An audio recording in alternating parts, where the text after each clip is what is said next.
ब्रेकनंतर बुलेटिनमध्ये आपल्या सर्वांचं पुन्हा एकदा स्वागत। एक मोठी बातमी आहे। काही दहशतवाद्यांकडून हिंदू नेत्यांना टार्गेट करण्याचा धोका असल्याचं कळतंय। हिंदू नेत्यांची एक हिटलिस्ट तयार झाल्याची माहिती सोशल मीडियावरती प्रसिद्ध होतीये। व्हायरल यादीमध्ये मंत्री नितेश राणे यांच्याही नावाचा समावेश असल्याचं कळतंय। तर उत्तराखंडचे मुख्यमंत्री पुष्कर धामी यांच्या नावाचा उल्लेख सुद्धा या यादीमध्ये दिसतोय। केंद्रीय गृह मंत्रालयाने या प्रकरणाची गंभीर दखल घेतल्याची सुद्धा माहिती मिळतेय। तुषार रूपनवर आपल्याला अधिक माहिती देतील। तुषार, या यादी संदर्भात काय अपडेट्स मिळतात?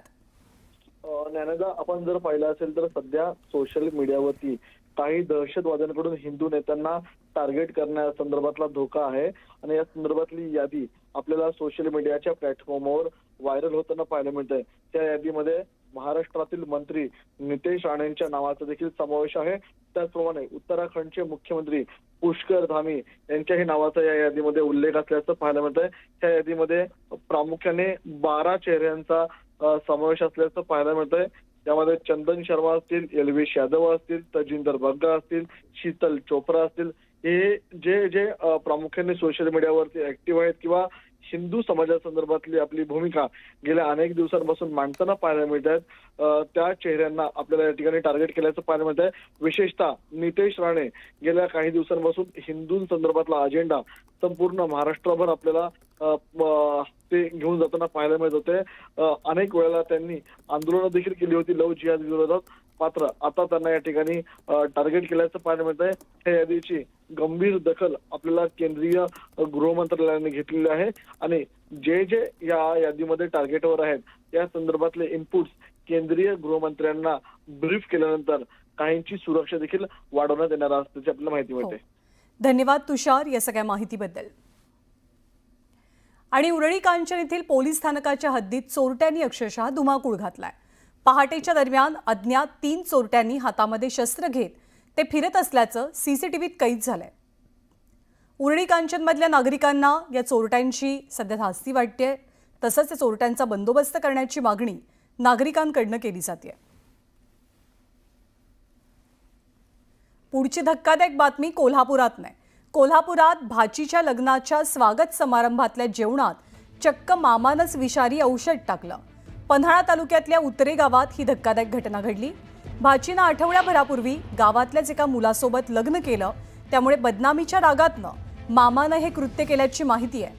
पन्हाळा पोलीस स्थानकामध्ये या संदर्भात गुन्हा दाखल करण्यात आलेला असून पोलिसांकडून अधिकचा तपास केला जातोय। लग्नाच्या स्वागत समारंभातल्या जेवणात विषारी औषध टाकताना मामा आणि आचार्यामध्ये झटापटीची ही घटना घडली।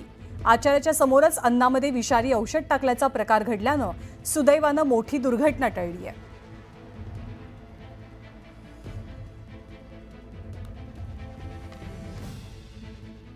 तर कोल्हापूरमध्ये घडलेली ही धक्कादायक घटना या संदर्भात सध्या पोलिसांकडून चौकशीला वेग आलेला आहे। आपल्या भाचीनं गावातल्याच एका व्यक्तीसोबत लग्न केलं आणि ही बाब मामाला काही रुचली नाही आणि त्याच रागातनं मामानं भाचीच्या लग्नाचा स्वागत समारंभ होता, त्या स्वागत समारंभाच्या जेवणामध्ये विष कालवल्याचा प्रकार घडला। पण सुदैवानं आचार्यासमोरच ही घटना घडल्यामुळे आचार्यानं पुढचा होणारा अनर्थ रोखला। यानंतर बुलेटिनमध्ये आपल्याला बातम्यांचा वेगवान आढावा घ्यायचा आहे, पण सुरुवातीला एक नजर महत्त्वाच्या घडामोडींवर।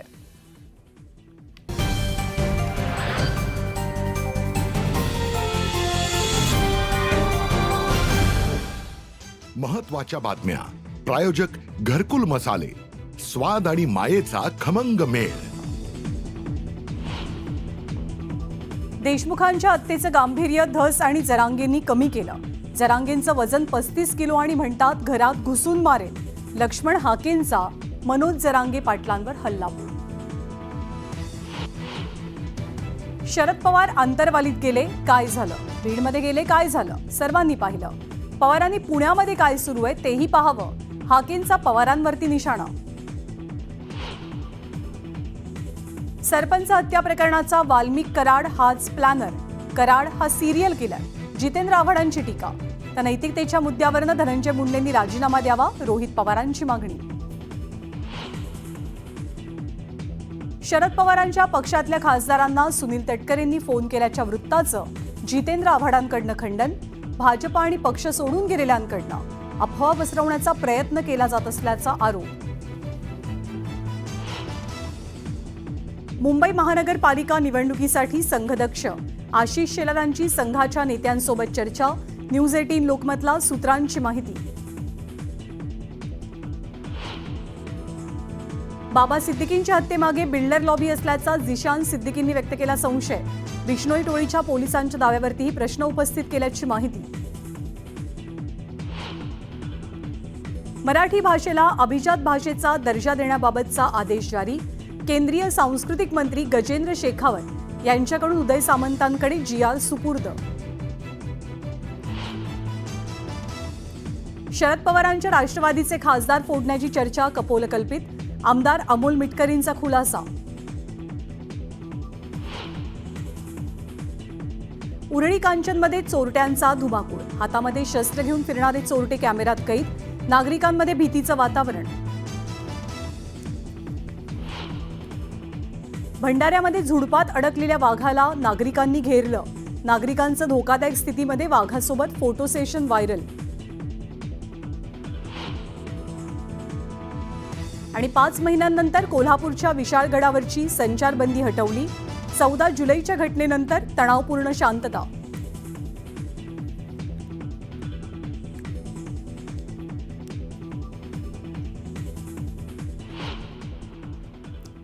आणि यानंतर आपण बातम्यांचा वेगवान आढावा घेणार आहोत. पाहूया 100 बातम्या. संतोष देशमुखांच्या हत्येनंतर एका समाजाविरोधात गरळ ओकण्याचं काम सुरू आहे. आमदार खासदार झाल्यावरती तुम्ही जातीचे मोर्चे कसे काढता असा सवाल लक्ष्मण हाकेंनी विरोधकांना विचारला.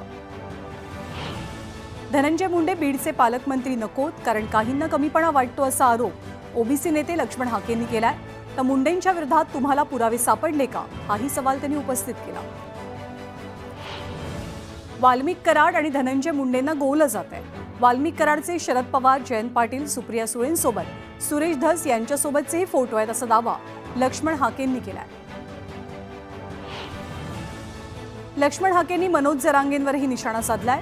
तर देशमुखांच्या हत्येचं राजकारण सुरू असून मनोज जरांगे आणि सुरेश धस यांच्यामध्ये सुप्त संघर्ष सुरू असल्याचा आरोप हाकेंनी केलाय. वाल्मिक कराडच्या प्लॅनिंगमधनं गेल्या 10 वर्षात खून होत आहे. बीड जिल्ह्यातले गेल्या 10 वर्षातले 80% खून वाल्मिक कराडकडनं करण्यात आलेत असा आरोप जितेंद्र आव्हाडांनी केला. सुरेश धस यांनी केलेले सगळे आरोप खरे आहेत. मात्र सुरेश धसांनी अजित पवारांची भेट घ्यायला नको होती, यामुळे जनतेमध्ये संभ्रम निर्माण होतो असंही जितेंद्र आव्हाड म्हणाले. रोहित पवारांनी धनंजय मुंडेंवर जोरदार हल्लाबोल केलाय. वाल्मिक कराडशिवाय धनंजय मुंडेंचं पानही हलत नाही आणि म्हणूनच धनंजय मुंडेंनी आधी राजीनामा द्यावा अशी मागणी रोहित पवारांनी केली आहे.